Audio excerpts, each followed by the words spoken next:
Hoy me gustaría hablarles un poco acerca de este pasaje, Hebreos 7:12.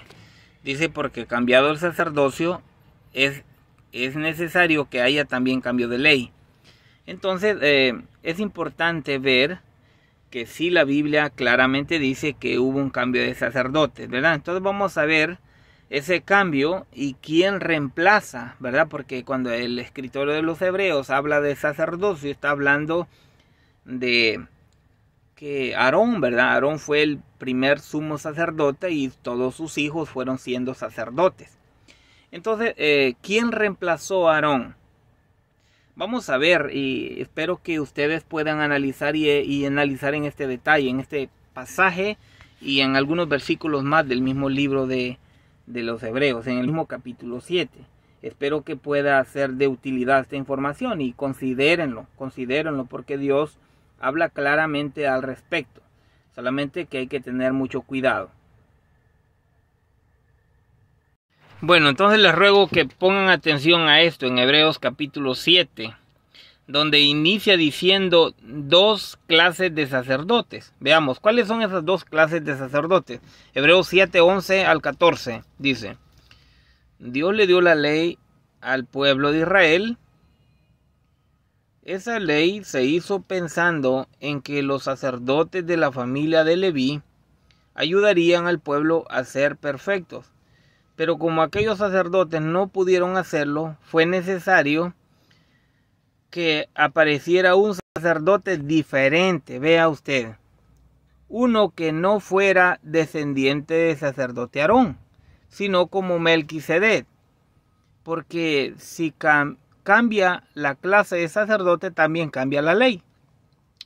Ese sacerdote tan distinto del cual estamos hablando es nuestro Señor. Ahora bien, ¿cuál es ese nuestro Señor que se refiere el escritor a los Hebreos? Vamos a verlo a continuación. Bueno, vamos a ver en el versículo 15 del mismo capítulo 7, donde nos dice quién es ese nuevo sacerdote, quién reemplazó, porque recuerden que en la ley de Moisés, los descendientes de Leví, habían sacerdotes que moría uno, lo reemplazaba el otro, y era necesario que hubiera uno a la manera de Melquisedec, que no tiene principio de día ni final de días. Jesús es como Melquisedec. Ese cambio resulta más evidente ya que ha surgido un sacerdote diferente.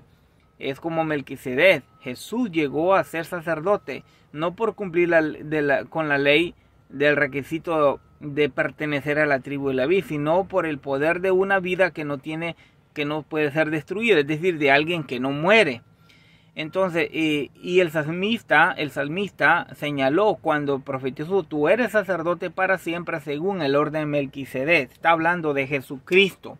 Jesucristo no le dejó ese puesto a nadie más, Él es el sacerdote. Bueno, veamos que Jesús es el sacerdote. Entonces, vamos a ver entonces otro pasaje interesante aquí. Dice el mismo capítulo 7, el versículo 22 en adelante, dice: por eso Jesús nos asegura que ahora tenemos con Dios un pacto mejor. Antes tuvimos muchos sacerdotes, porque ninguno de ellos podía vivir para siempre. Pero como Jesús no morirá jamás, no necesita pasarle a ningún otro su oficio de sacerdote.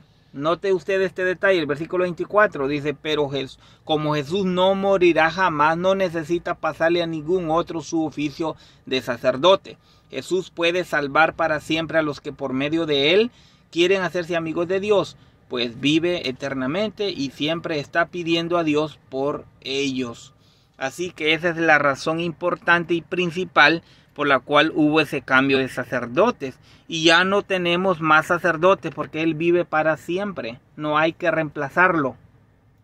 Bueno, así como se pudieron dar cuenta ustedes, de claramente la Biblia habla de ese cambio de sacerdotes y habla de quién es ese sacerdote nuevo que no puede morir jamás, que es Jesucristo. Claramente la Biblia lo dice, que por esa razón Él, y en el versículo 24 dice que Él no necesita pasarle su puesto de sacerdote a nadie, a ningún ser humano. Entonces Cristo es sacerdote eterno y que Él intercede por nosotros siempre ante Dios ya que Él vive para siempre. Entonces ahí está, espero que puedan ustedes meditar en eso, ¿verdad? Y entonces muchísimas gracias por si miraron este video hasta el final, y que sea Dios ayudándonos cada día a mejorar, a entender, a meditar en la palabra y no confiar en los hombres. Sencillamente necesitamos ser muy cuidadosos cuando leemos la Biblia y no cegarnos a creer en lo que nos dicen. Leamos la Biblia.